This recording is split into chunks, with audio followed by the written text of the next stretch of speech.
How to hide your profile in Roblox. Hi everyone, welcome to the channel. This is Rose, and without further ado, let's begin. First of all, launch your web browser on your device. Now search for roblox.com.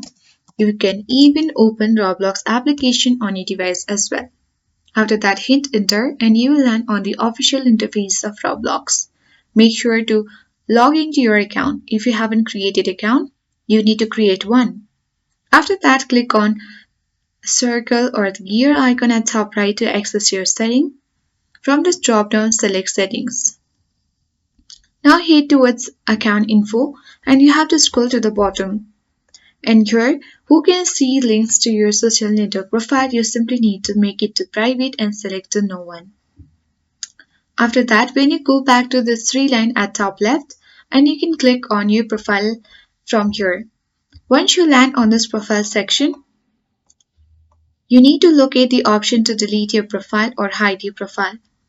But here we can see that there is no such option to hide our profile. So what you can do is simply, you can remove your avatar. So this is the only way to remove your avatar on Roblox or hide your profile on Roblox. Otherwise, there is no such updates recently. So simply subscribe our channel and hit the notification bell for update related to Roblox so that you can later hide your profile on Roblox. I hope this guide was helpful. If it was, then do like, share, comment, and don't forget to subscribe. Thank you for watching.